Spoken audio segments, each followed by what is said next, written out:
అన్నాడు.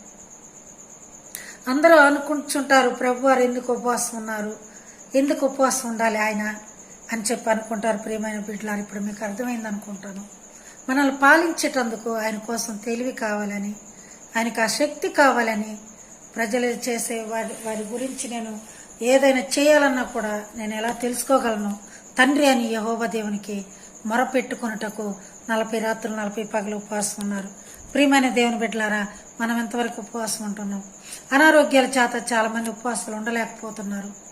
బీపీలు, షుగర్లు వచ్చి ఇంకా ఎన్నో విధాలైన అనారోగ్యాల పరిస్థితుల వల్ల చాలా మంది ఉపవాసం ఉండలేకపోతున్నారు. అయితే కొంతమంది ఉంటున్నారు కూడా. ఉంటున్న బిడ్డలకే ఎంతైనా దేవుని కృప ఖచ్చితంగా ఉంటుంది. ఆయన శక్తి సామర్థ్యం ఖచ్చితంగా ఇస్తాడు.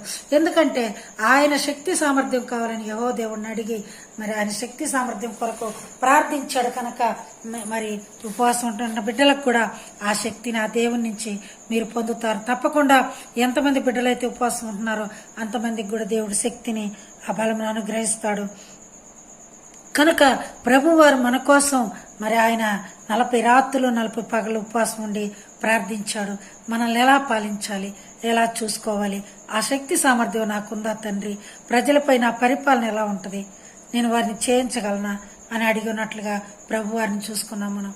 మరి మరి ఇంకొకరిని చూసుకోవాలనుకుంటే యేసు మరి ప్రకటింప మొదలు పెట్టినప్పుడు ఉన్న రెఫరెన్స్ కూడా మనం చూసుకుందాం. మత్తయి శుభవార్త 4వ అధ్యాయం 17వ వచనంలో ఉంటుంది.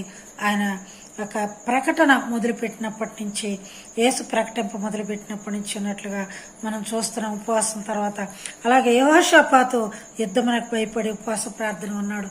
యెహోషాపాతు యుద్ధమునకు భయపడి ఉపవాస ప్రార్థన చేశాడు.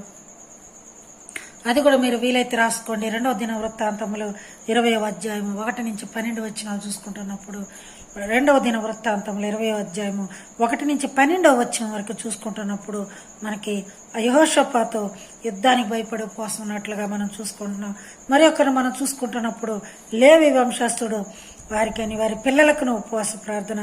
మరి ఎజ్రా 8వ అధ్యాయం 20 నుంచి 23 వచనాలు చూసుకుంటున్నప్పుడు ఆ ఉపవాస ప్రార్థన గురించి చూసుకున్నాం.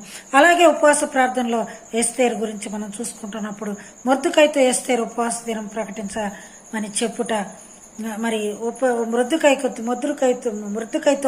ఎస్తేరు చెప్పిన ఉపవాస దినం ప్రకటించమని చెప్పినది కనుక ఎస్తేరు గ్రంథము 4వ అధ్యాయము 16-17 వచనాల్లో మనం చూసుకోవచ్చు.